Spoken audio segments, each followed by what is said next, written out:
Right. Good evening. Good evening. Welcome to the Perfect Balanced Power Hour, where we, on a Wednesday night, as it is today, we talking running, the issues and the excitation that does come around with running and for runners. Tonight, I'm glad to say I am joined by Jodie Williams. Um, Jodie Williams is a household name within British athletics in the last decade, and I'm sure many would have heard and come across that name. Welcome to the show, Jodie. Hi. Good show. Now, Jodie, tell us, where are you joining me from? Where are you? Joining you from California. Usually I'm based out in Phoenix, Arizona. I've been out here for about 4 or 5 years now. So yeah. Oh, great show. How is it like there? Just before we tuck into, track and field, what's the life like, with the current, global situation of the pandemic? How's life with you? It's been an interesting one. I think as most people have seen on the news, the US handled things a little differently to everybody else. And we're now seeing a bit of backlash from that. Originally, we didn't go into too much of a lockdown. It was kind of just we were told to stay at home, but facilities and everything did shut down. So I've been out without a track or gym, just like everybody else, for the last, I don't know, however many months. Also, in the US, most tracks are college-based. So once the schools shut down, that was pretty much the access to all tracks as well. So that's why we've seen kind of a slow, if any, opening of tracks again, because the colleges and schools aren't opening.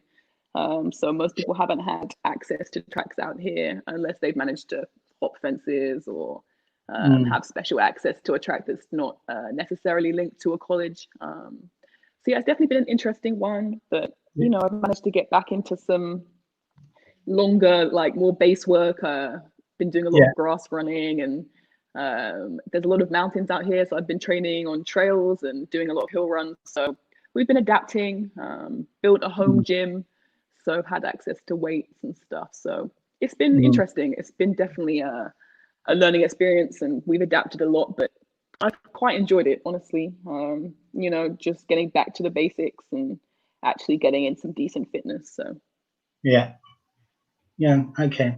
Yeah, I'm sure everyone, within the sports community, was hit hard, especially this year, given the Olympics, and yeah, for sure. That's a cycle. People have prepared for the Olympics in a cycle of 4 years to prepare for that, and whoop, that is not the case. How has it been taken out there? How have you taken it yourself? You were on a big comeback trail, and I'm sure you're big criticism. It's been I kind of was in two minds about it. Obviously, at first when everything was starting to shut down, there were talks of the Olympics being postponed and things, and I didn't really believe it. I kind of thought that it can't be that bad, but evidently it was that bad, and it was a really serious situation. And I think as soon as competitions and things started getting cancelled, it became pretty evident that the Olympics was going to be at least postponed. And it was definitely the correct decision, especially now looking around and seeing how things are opening and things. It wouldn't have been possible. But obviously mentally for a lot of athletes, that was very tough. Like you said, we prepare for these things for 4 years. It's definitely the focus point of my last 4 years. And I made a lot of kind of pretty big life decisions geared towards that. So to have that postponed was definitely a mental challenge for sure. And yeah, like you said, obviously last year was a bit of a comeback year for me, and I feel like I really put down some solid foundations, which is the first time in a long time that I've really been able to do that. So it was definitely disappointing not to be able to build on that. But in the same breath, it's given me some time to go back and reevaluate, and give me some time to focus on some things that I didn't necessarily have time to focus on, sort out some stuff away from track. And even just within track, being able to go back to the basics and, like I said, put in some really good base training and get back into some fitness stuff. I thoroughly enjoy that kind of training anyway, so it's kind of like the best of both worlds for me. So I think once I got over that initial mental struggle of being like, oh wow, this thing that I've been preparing for 4 years is now, it's only been pushed back a year. So once I got over that and started looking at it in a different light, I think it became a lot easier to deal with, and yeah, more seen it as an opportunity to, like I said, focus on things outside of track and also some stuff that I didn't necessarily have time to work on inside of track too. So I'm trying to look at it in that light at the moment. Yeah. Oh, no, that's good. Wonderful. Thank you very much for giving us this chance to have a chat with you, and for agreeing, to come on the show, on 2 days, today and Sunday. We have decided that maybe we split our discussion here towards, into two. So today, if we could just focus on Jodie Williams, the junior athlete. And we'll come back to this, Jodie Williams, the senior athlete, on Sunday. Let's go back there and see where it all started. What do you remember about it? How did you get into athletics? How did it happen, Jodie? So I guess if we go all the way back to the very beginning, I started when I was pretty young.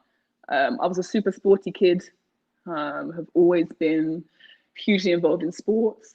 I used to swim pretty seriously at kind of like a county level, played netball, played a bit of hockey, but I wasn't very good because I was really just fast. Did gymnastics, so I was always just very involved in sport, have always been a very active kid, and have just been generally quite an athletic person. So it took me a little while to narrow down, but I always knew that sport was going to be something that I wanted to do. Told my mum when I was like 7 years old that I wanted to be an Olympic champion. So that's definitely always been something that's been in my brain. I used to watch the Olympics as a kid, and that's always been something that I've aspired to do. So I guess it's something that I've always known that I wanted to do. I guess my first memories of actually doing anything in athletics was, I think I was in year 3 or 4. I remember racing the oldest kids in the school, so I guess they were at maybe year 6, and beating every single one of them. And that was kind of our qualifications for, I guess it would have been like regional schools or something. And I remember it being at Gosling, which is my local track and my home track and my birth track. And I'm sure a lot of you guys, being Perfect Balance, will know Gosling well, know the area well. So yeah, went to Gosling, and that was my first ever race. And I remember running and beating all these kids by like 40 meters over the 100 meters. And everyone coming up to me at the end being like, wow, you're really fast.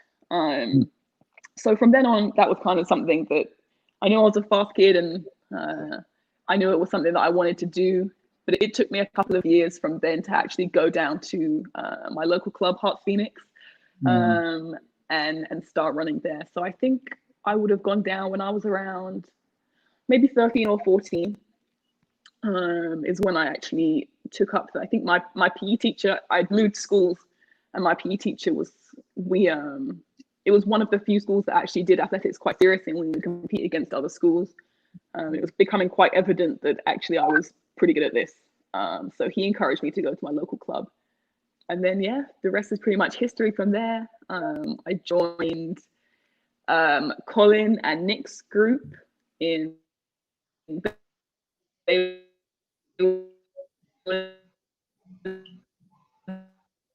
Oh, okay, there you back. I think we had a drop line there, Jodie. Yeah. Someone called me. My bad. Oh, right. Yeah. So I went down to there, joined their sprints and hurdles thing, and then from then I just started competing for Hearts Phoenix. I remember my first ever race competing for them. I think it was in Cambridge. We all drove down. I think my dad took me, And yeah, that was it really. I won that race and just kind of kept going from there. Kept winning races, and yeah, it just kind of spiraled. So that's kind of how I got into doing athletics and things. And then yeah, like I said, it kind of spiraled on from there. From there, I went to English schools, which I'm sure many people will be very familiar with English schools. Went there, met loads of people, and like athletics kind of became an added part of my family too. I met so many great people and felt really welcomed by a community. So I think that was another great thing that kind of kept me in the sport and kept me going. But yeah, I went to my first ever English schools, one English schools. I think I went to 2 English schools maybe, and won both of those. And that's kind of where my international career started. Went to, I think, World Youth in 2009. Stan, obviously you were a big part of this early career. When did you start coaching me? When I was maybe 14, 13? 18, yeah. Do you remember your first sessions there in a sports hall on a basketball court somewhere? Yes, I do. So I remember you used to take me to, and it was you, and I remember your son Tabo coming with us a couple of times too, who it's still to this day a great friend of mine. Yeah, we used to go to sports halls and do just purely like you took me right back to the basics. You're actually the person I have to thank for a lot of my technical abilities. You took me right back to the basics, and yeah, just had me doing drills in sports halls for the first couple of sessions for a long time. Actually, I don't remember us going out to a track for a long time. We really focused on drills and technique and just moving really fast. Just on that, Jodie, when you look back on it, how did you feel with that? Because you just wanted to run, but every time you went to see this coach, I did. you were not running at all. Yeah, it was definitely it was difficult, honestly, for the first couple of sessions at the very least. I remember just being like, I don't understand what this is. Obviously I was a kid, and like you said, I just wanted to run, and I didn't really understand all the technical stuff behind it. I was just like, why can't I just run? That's all I want to do. I wasn't even really at that point particularly interested in training. So I think looking back on it, you actually taught me a lot of discipline came from that, that I still have to this day. That is a great thing that I took from that, not only the technical aspects, but also just the discipline of doing something that at that time was just not interesting to me. But slowly learning that this was something that was worth doing, and that was something that we needed to do to build a really good foundation. And that taught me a lot of life lessons on top of that too. Doing stuff that you don't necessarily want to do, but is definitely gonna benefit you in the long run. And it definitely did benefit me in the long run. Looking back on it, like I said, that technical base was a huge part of my success going forwards. But yeah, it was definitely an interesting one, especially not even going to a track, being inside a sports hall was very different to me, and was very different to what a lot of other people were doing too. So that was also another lesson to me, was just because everybody else is doing something doesn't necessarily mean that, number one, it's the right thing, or number two, it's the correct thing for you to be doing. So yeah, you taught me a lot of discipline, and taught me to kind of do what I needed to do, regardless of walk my own path, almost regardless of whether that was what other people were doing or not. Yeah. No, that's good. Right, let's talk about the first major championships, which is the World Youth. I think that's the stage. You can hear me? Hello, Jodie. Hello, Jodie. Seems I've dropped Jodie there. Cannot hear me. Okay, let's see if we can give Jodie. I can give it the chat here. Let's, yeah. Okay, let's see. Let's try this one.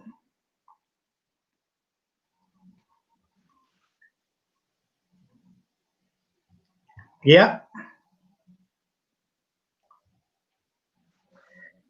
Right. Looks like we're having communication issues there. Let's try. Let's do this, Jodie. Private chat. Okay.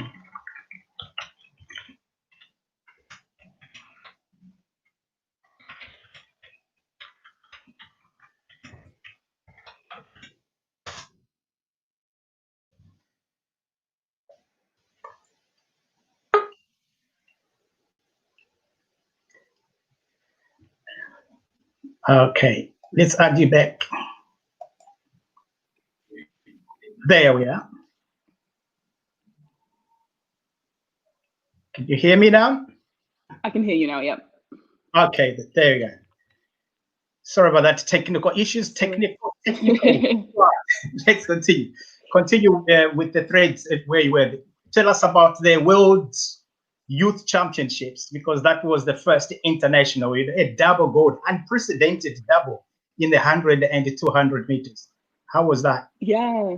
Honestly, that feels like such a lifetime ago. I think I was 15 years old. And so I was competing probably 2 years above what I was supposed to be competing at. I was one of the youngest people on the team. It was a very young team, actually, thinking about it. It was a very small team that we brought, and to this day, I'm still very close friends with the people that were on that team. I have very fond memories of that trip. But yeah, obviously, it was my first international vest. I had never really been involved in anything to do with the British team or anything like that. I was very new on the scene. I think I'd maybe been to Loughborough International before, but apart from that, like, I didn't really know what was going on. So yeah, it was a hugely eye-opening experience for me. I think it was my first time competing abroad, first time traveling with a team, first time really seeing like physios and stuff. I didn't really know what any of that was about. So it was a huge learning experience for me. Yeah. And I think I had gone in never having lost a race. So to me, it was a bit of a, I don't really know what was going to happen there. I think there was another girl with me, Shauna Thompson. Yeah. Who, she was also a sprinter, and she was pretty much dubbed to be the girl who was in with a really good chance of winning gold, especially in the 100. And I think I'd beaten her previously, maybe once or twice. Yeah. So I was kind of, number one, watching her and seeing what she was doing, because she seemed to be a really experienced member of the team. I really looked up to her, and I could see that there was a lot of attention surrounding her. So I was kind of watching what she was doing and trying to learn from her. And we were roommates too, and we were really good friends. So I was asking her a lot of questions and things like that. It was actually me, Shauna, and Katarina Johnson-Thompson were all sharing a room at this championships. So it was an incredible room. Kat was obviously on to win for the gold too. So I had a huge wealth of experience around me, and some really, really talented people that I was fortunate enough to share a room with. So I just really felt like the newbie, just kind of being there and hoping for the best. I really didn't go in with any kind of expectations. I kind of knew how I was ranked, and I was kind of thinking like, just try and make this final. But in the same breath, I am me being me. I was kind of like, well, at the same time, we need to win, because that was very much my mentality at the time. Like I said, I don't think I had lost a race going into it. So my mentality was very much, every time I stood on the line, I was like, well, I have to win. So I went in there with a lot of mixed feelings, and it was actually a very dramatic championships. So I was incredibly nervous. I used to really, really, really, still to this day, I struggle with nerves, less so, but when I was younger, I used to struggle incredibly with nerves. I was really borderline terrified. And the night before the race, I don't know what had happened to my body, but it was really cramping up. And I'd had massages and things, and I hadn't really ever had, like I said, experience with physio before. So I was experiencing all of this physio, and people were poking me and prodding me because I was telling them, like, no, my body doesn't feel right. And it was so bad that the day before the race, I could not actually walk. I was in so much pain. I had had acupuncture for the first time, and people were doing things to me that I just never experienced before. My body had a really bad reaction to it. So I actually almost had to pull out of the first round. I'd warmed up and it wasn't going well, and I felt really bad. Like I said, I couldn't even walk the day before. So I was just like, well, my coach basically said to me, I think Mac was with me at the time. Mike McFarlane, I think he was my coach at the time, and he just said to me, he used to call me kid. He just said, kid, just line up. And if you roll out of the first round, then so be it. So I was like, all right. Didn't know if I was going to be able to push out of the blocks. And I think my reaction time was so slow because I was in so much pain. It was like 0.3 or something. It was so slow. It was like my slowest reaction time was the slowest reaction time out of anybody in the champs. But I managed to push out and get through. At that point, there were 4 rounds of the 100. So this was before the heat even. And I had a crazy schedule. So it was 4 rounds of the 100 and then 3 rounds of the 200 immediately afterwards. So I think it ended up being seven rounds in 4 days, which was, thinking back on it, ridiculous. But I was a kid, so I had lots of energy and it was fine. I was youthful, and you can bounce back like that when you're that age. So yeah, like I said, I lined up and I pushed out and I won the race. And like I said, at this point, I didn't know, I had no experience with rounds, really. I didn't really know about how to measure myself in rounds. Like I said, I didn't really know how I went ranked. So I didn't know about like the lane draws and stuff. Like, it was a really big learning experience for me. So I went out and just ran. So I must have wasted a huge amount of energy in this heat. And then I went out and did the same thing in the next round and the next round. So I won the heat, won the second heat, won my semi-final. And then I think I went into the final with the fastest qualifying time. I think it was me and I think there was two American girls, and I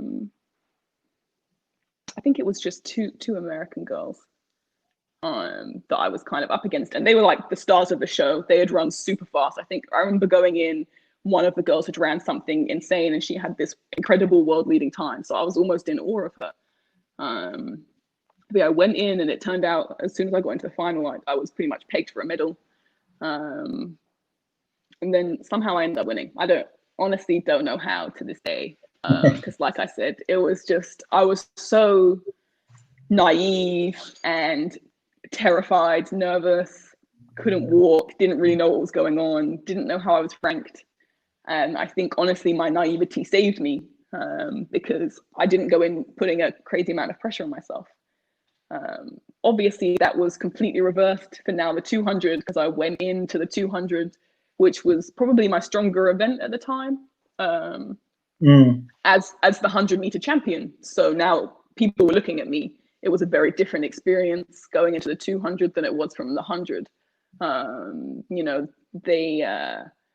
They announced like, oh, it's Jodie Williams and she's just won the 100 yesterday. And I was like, oh my goodness, this is a different feeling entirely. And I wasn't very comfortable with the 200 at this time either. I really hated it. I was a very lazy child. I didn't enjoy running far.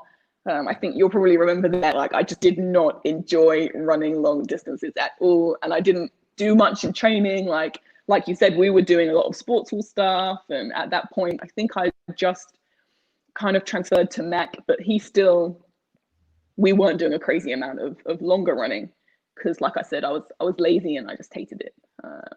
I didn't develop that love for that for a little while into my career. So I stood on this line and I was petrified because number one, it's 200 meters, and number two, now there's pressure on me. And now there's this mounting awareness that I've never lost a race before. So I went in with that same mentality of just win the race. And that's what I did. Went into the heat, ran it, went into the semi-final, ran it. Again, just wasting huge amounts of energy for absolutely no reason, just because I didn't understand the dynamics.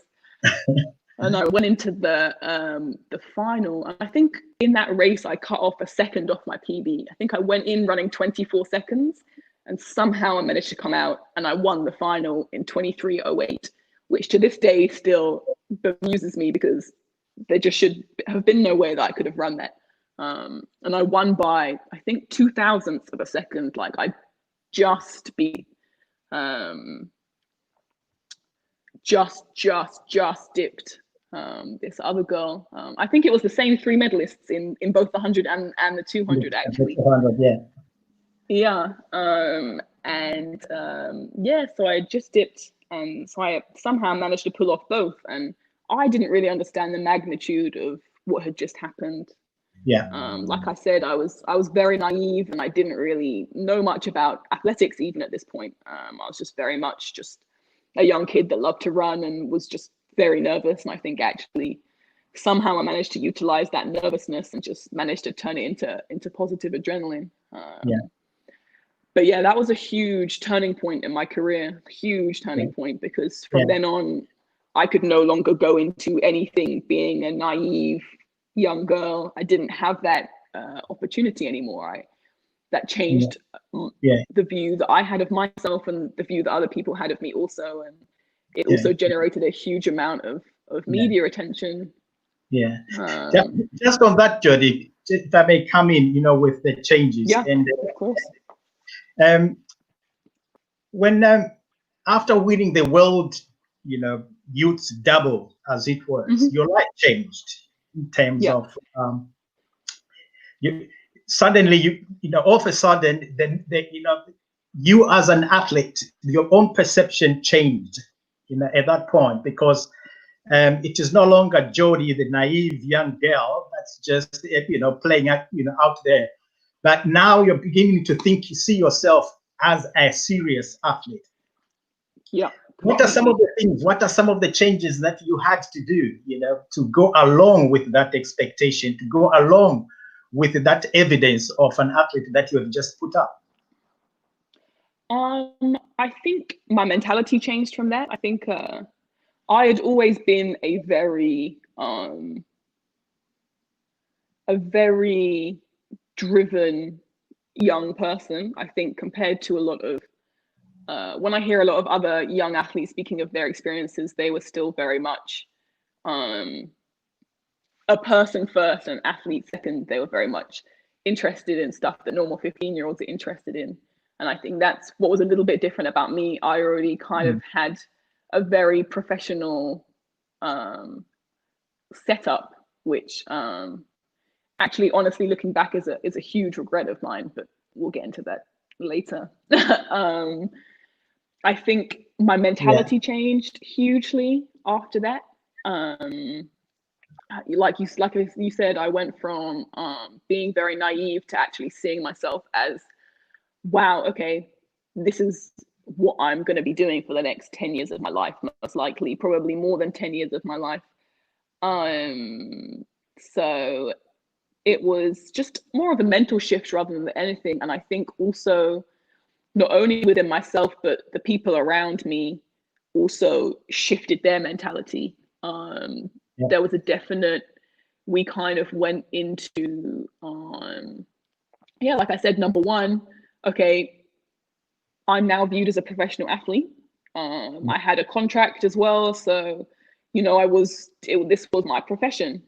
Even though I was very much a 15-year-old girl still at school, taking her GCSEs, dealing with regular teenage stuff. At that same time, I was also a professional athlete. And I think the biggest difference was now my times were no longer times of a young girl. There were times that would qualify me for senior championships, diamond leagues, very professional senior races. And I think, so like I said, not only did my mentality shift, but the people around me, the British team started taking an interest in me as somebody that would actually be representing them on a senior level. the media took a huge interest in me. Also, don't forget, London had just won the bid for the Olympics. So there was this huge just media cycle that was about to pick up, that was basically looking for young up and coming talent, and I just happened to fit right into that bracket. So I kind of got picked up at during quite a big media frenzy. So it definitely shifted a lot of things in my life. I went from however regular of a 15-year-old girl that I was to someone that was no longer regular. I shifted, my training became a little bit more professional. I was starting to train more as a professional athlete. External people were taking an interest in me, so I had to set up things to almost protect myself from those external influences. My mentality just shifted. I realized that now, okay, the pressure is hugely on, and I'm going to have to, like I'd mentioned before, I was lazy. I was a lazy athlete.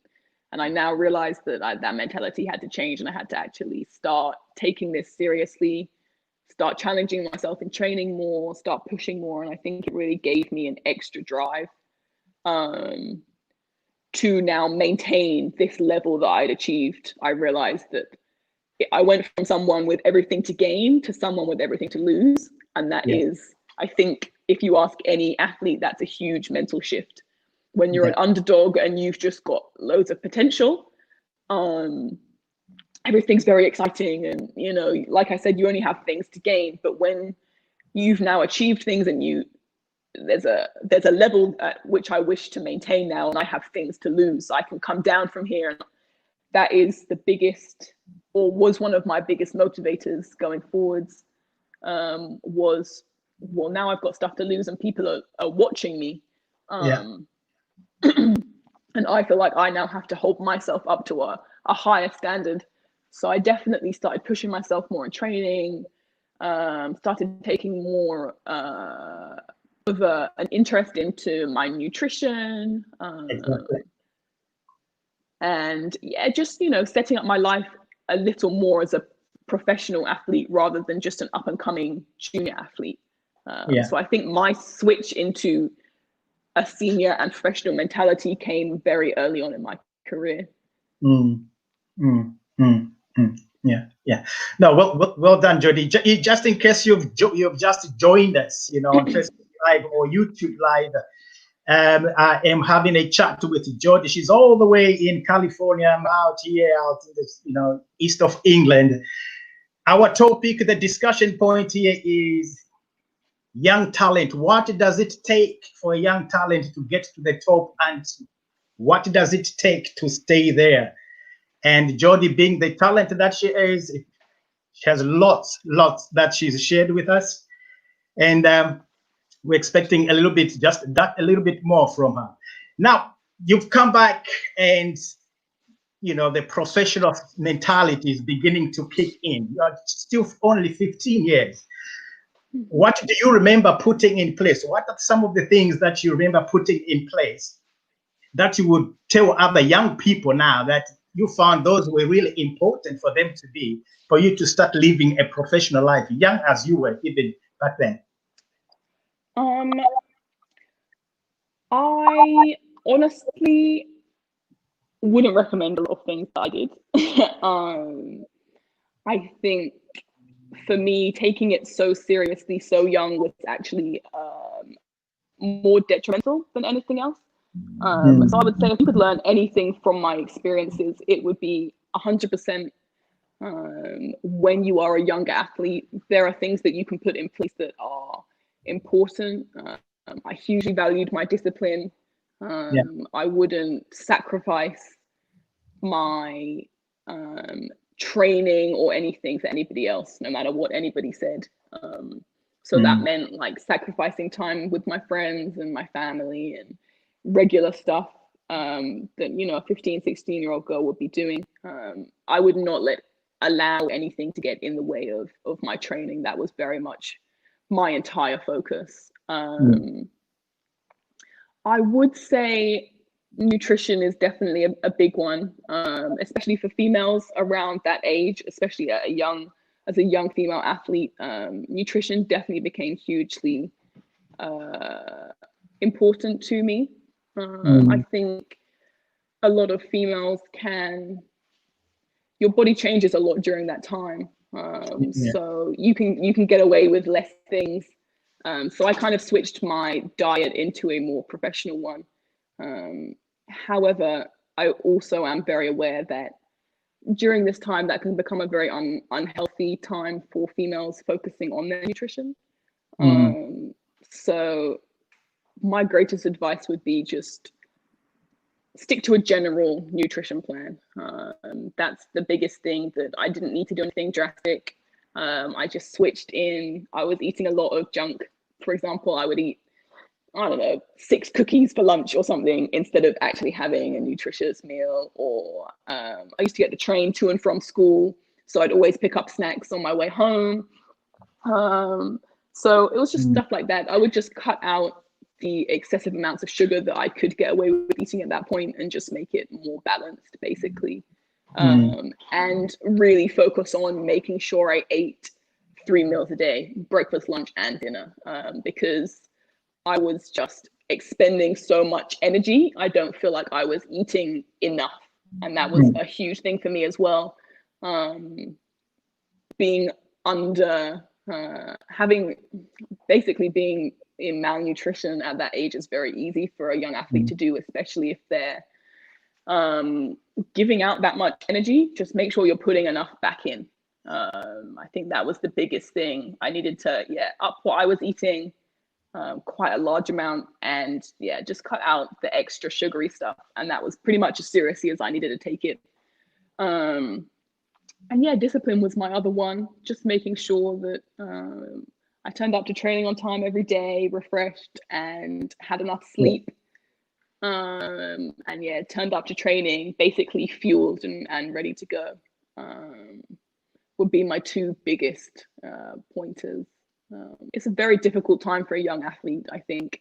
That particular time, like you said, it's kind of that transitional stage, and there's a lot of external distractions and things, and I think it can just be quite a hard time. It can be quite difficult, especially if your friends don't necessarily understand what you're going through or what you're trying to achieve. I think it can be quite hard to just stay disciplined and stay on that track. But also be kind to yourself. You're not an athlete and solely an athlete. You're also a human being, and you deserve to have a good time and still enjoy life aside from that. You can definitely still start taking athletics and things more seriously later on. So that would be my greatest advice to, especially people around that 15, 16 age is definitely super difficult. So don't be too hard on yourself. Just fine tune things a little bit. You don't have to be a robot doing everything exactly to a T. But just that little bit of fine tuning, I think, was the most important thing to me. That's great. What was the role of healthcare in your training, in your competition? What was the role of physiotherapists? What's the how important the role of physiotherapists, all these healthcare professionals? What role did they play, and when did they come in, and how was it structured? What was your routine? So they came in. I think I started working with I worked with Perfect Balance from a very young age. They were the first people that Stephen was the first physio that I ever really worked with. And I think he came on board when I was about 16. I think post World Youths, like I said, I had a lot of problems there, and it kind of made me aware that actually, if I'm going to take this seriously, then I need someone that's going to be also taking care of my body. So I think around 16 is when I started working with Stephen, just once a week at first. Again, being a young female athlete, my body is going through a lot of changes at that time. And young male athletes too, it's very, you're growing a lot during that time, and your body is changing a lot, and if you're putting a lot of force into it, then that's going to cause a lot of other issues. And that's what I found. I had a huge amount of issues that were uncovered that became very evident post my junior career, when I started getting pretty seriously injured on a very frequent occurrence. That came back down to a lot of the issues that I had when I was younger. So physio became a very important part of my training. It became very important for me to do a lot of, again, what I would consider boring. And this is where, again, the discipline came in, is a lot of the rehab exercise, and a lot of that's those small things that you can do to put in place for the future. And they became very important, not only the physio stuff, and I learned a lot about my own. I think the greatest thing that I can say and the greatest advice I can give is learn your own body, become very in tune with your own body and know what those different signs are.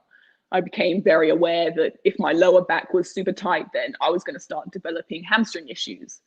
Or if I was super neural, which is something that I used to struggle with, lower back issues and hamstring issues were the majority of my problems.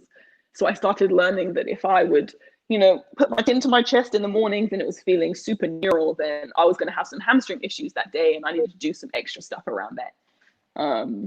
So I think, learning your body is hugely important, and being very in tune with yourself will help you a lot to hold yourself accountable in the future. And also, it's just important to know those things about yourself and be able to communicate effectively with your physio. I learned that the more I could portray how I was feeling to my physio, the greater that they could help me. But physio definitely became a hugely important part of my career. I would have soft tissue once a week and work with Stephen once a week, just on general things and just maintaining, keeping on top of stuff and making sure that I was, like I said, going into sessions ready and prepared for my body to go through that level of stress. Yeah, you mentioned earlier on, Jodie, about the pressures of expectation. Yeah, from various quarters, both within the athletics community and outside of the athletics community, because of the evidence that you had put on, on various podiums. What sort of mental and emotional challenges did you encounter, as a junior, and how did you cope with them? I think anybody that knows me or is familiar with my story knows that I've been quite open and vocal, especially in the last couple of years, about the struggles that I did go through when I was a junior athlete. I personally found it very, very, very difficult. I think there's definitely been a lot of talk how the British media treats junior up and coming athletes, and just the amount of pressure that they put on people. I think for me personally, World Juniors was the biggest struggle. There was a huge amount of pressure on me. It became this huge media storm that I had gone like 100 and something, 40 something races unbeaten or something. And I was about to beat an unbroken record of how long someone could go for. And it was just ridiculous. And it just put so much external pressure on me that I didn't need to be thinking about during that race. Like, to the point where, like I said, I would win rounds and waste energy purely because of the external pressures on me. Whereas if I had been sensible and didn't have that, then I would have been able to go through the rounds and, come second, not won by as much and not wasted so much of my energy. But I mean, the pressure definitely had a huge effect on my mental state. I found the pressure really quite difficult because, like you said, it came from a number of different areas. It was the media, it was within the own sport. I'd suddenly been put on a pedestal that I didn't really ask for or want in any way. I'm also a very, I'm a naturally very private person.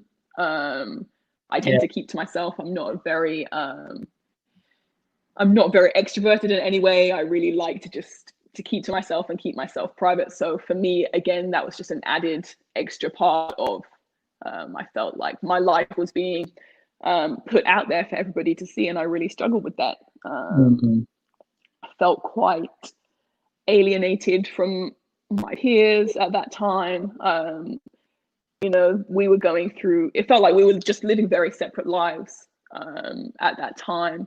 They were very much focused on partying and doing stuff that regular teenagers wanted to do. And I was out here thinking about the Olympics and interviews and giving talks, and it just became quite, I became quite disassociated from almost reality.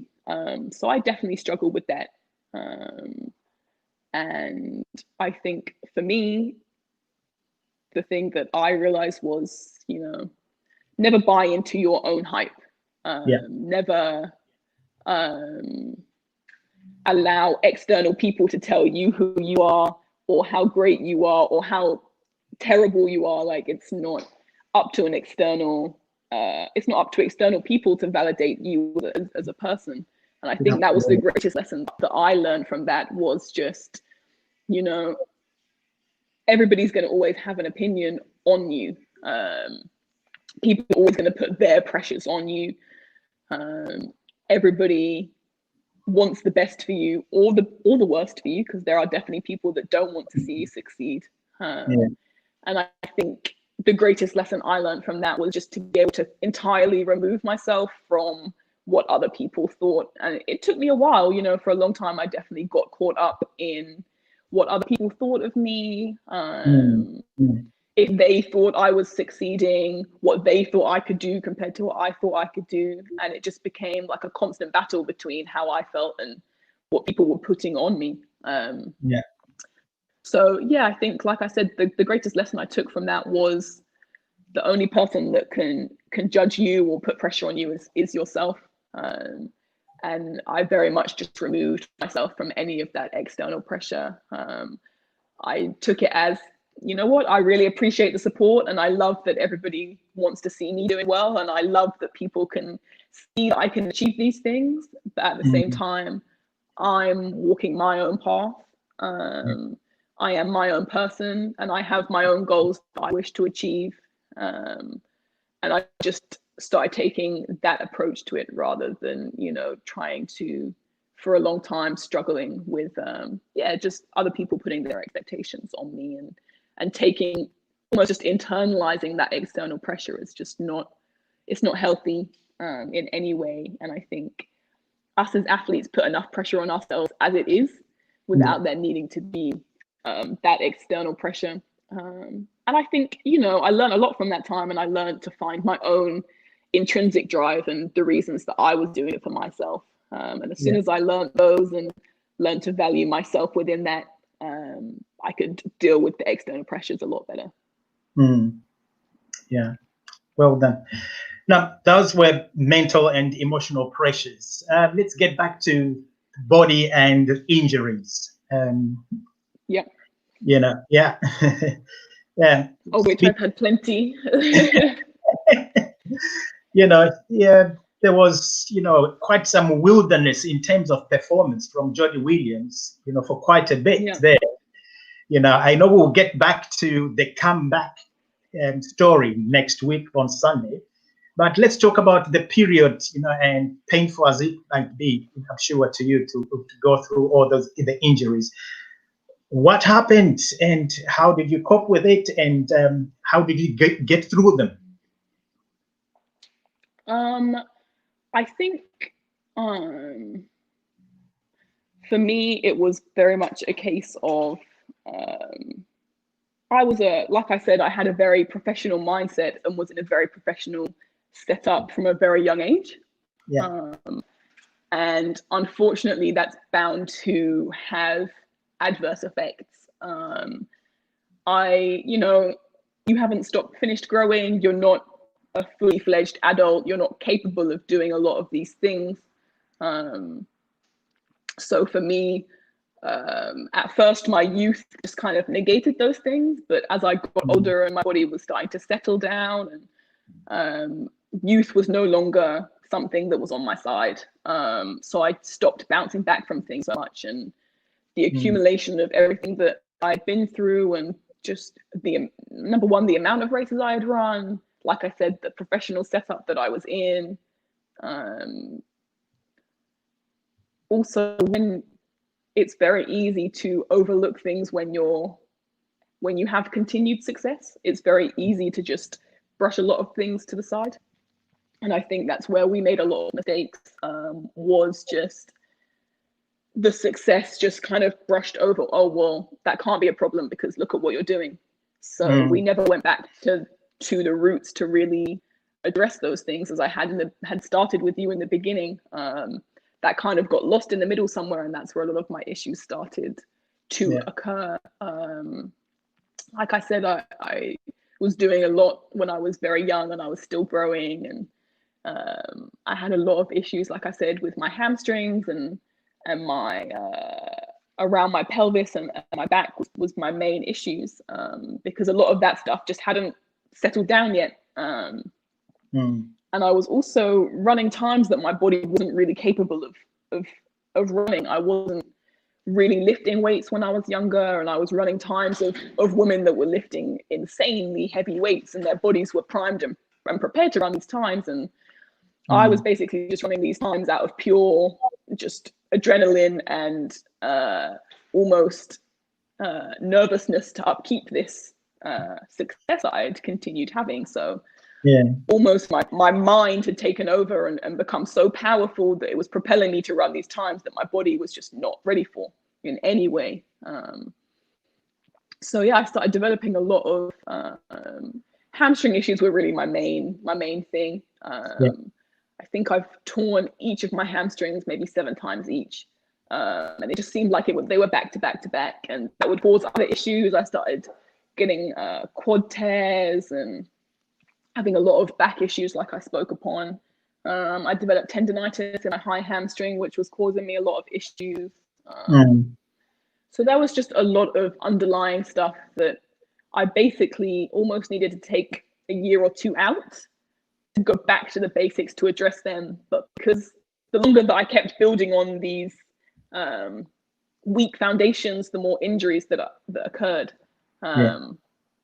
So you can kind of see that I was getting injured, and then there's a point where I just stopped, and I was like, okay, if I'm gonna be able to have a future in this sport, or if I'm gonna be able to continue in the sport, I am gonna have to take a year or 2 out to come back to the basics and almost relearn everything again. And you see that with my move to the States. That's pretty much what we did. I had to relearn almost how to run, because I just had so many technical issues that were causing too many problems for me. And I just wasn't able to get through a season without being hurt. And it was mentally taking a toll on me, physically taking a toll on me. It started affecting my joints, my knees were breaking down, and it was just getting to a point that was just becoming very unhealthy for me physically. And it got to a point where I was just like, this needs to end, because future Jodie's not even going to be able to walk if I continue having this level of injuries and to this extent. So I realized that I did need to just take that step back. But that's very hard for an athlete mentally to do, especially, like I said, if you are still succeeding with all of these things. It's very hard to have the foresight to step back and come back to the basics. And yeah, unfortunately, I did not have the foresight, and I had to learn with hindsight that this is going to have to be something that I do. No, well done for sharing that, which is, I'm sure, a difficult experience for you, both physically, emotionally, and mentally as well. Before we go, I'm going to ask you, to just think about 3 tips, if you were going to give advice to a junior, a youth athlete, talented athlete there, from all your experiences, from all that you have experienced, the lot that you've done, in a short space of time, what the three things would you advise, talented young athletes out there who are looking for longevity in their career? What would stand out for you? I think the key things for me would be, number one, set up a great team of very trusted people around you. That's something that I hugely struggled with, was just, number one, knowing who to trust. And number two, because obviously when you're in that, if you're starting to see success, people want to buy into that success. So I would definitely say having just a really good core team around you that have your absolute best interests at heart, that can help to advise you going forwards, because you're young, and even though you think you know everything, you don't. So I think it's really important to have that core team of really valued and really trustworthy people around you that are going to help guide you and push you into the correct direction. Number two would be, don't buy into your own hype. Don't let external factors sway you or your opinion. Be very true to yourself. Know the directions and things that you find valuable, and stay true to that. Do not let anything external allow you to just sway from that path that you know is true to yourself. And number three would be, don't take it too seriously. I know it seems like the most serious thing in the world, and you're young and up and coming, and this is so exciting, and you want to take it like so seriously, but you're still young and you have so much of this sport ahead of you. And I think if you want longevity in this sport, don't burn out early. It's so easy to do. It's so easy to burn out before your career has even begun. So just, for sure, be diligent, have discipline, and take things, appropriately seriously, but at the same time, like, go out and have fun with your friends, enjoy being young. Don't let that side of things take over your life, because like I said, you have your whole professional career ahead of you, fingers crossed. And there'll be a time when like, this is serious and this has to be my be all and end all, and you'll regret making that leap into that too early and too young, because there's only so long that you can hold on to that mentality for. So for sure, like I said, take it seriously and be diligent and be professional, but in that same breath, like, don't forget to go out there and have other interests and pursue other things, and have other just avenues to have another avenue of another outlet almost. Don't let track be your be all and end all. No, brilliant. Superb advice there, Jodie. Talented young people, you want to have a team around you, and it's a team of experts, the team that look at the important components of your career. This is, i.e., from the training point of view, and also from the lifestyle point of view. You want the people around you to deal with that. You want your medical team in place early so that they can understand your body and take care of your body that way. Those will be key. You want your nutrition, input there. And somebody on that team that must be there to give you advice on, matters nutritional. And like Jodie said, do not believe your own hype. I think it's important to stay focused, and to listen to the inner drive and allow that inner drive to be the guiding light. But most of all, don't forget why you got into the sport, which is to have fun. So have fun with it. Jodie, wise words there, and thank you very much for your time. We've just dealt with the junior bit here, the struggles of all the, but you are on your way back, because in 2014, you and 3 other girls set a British record of the 4x100 meter relay gold at the European Championships. Would like to hear that, and many others that are on the way. So, Jodie, thank you very much for joining us. Thank you. And viewers, thank you very much for joining us on Facebook Live and YouTube Live for Perfect Balance Clinic. I shall see you on Sunday. Jodie will be my guest back here, but this time talking life as a senior athlete after a huge comeback. Bye-bye from me.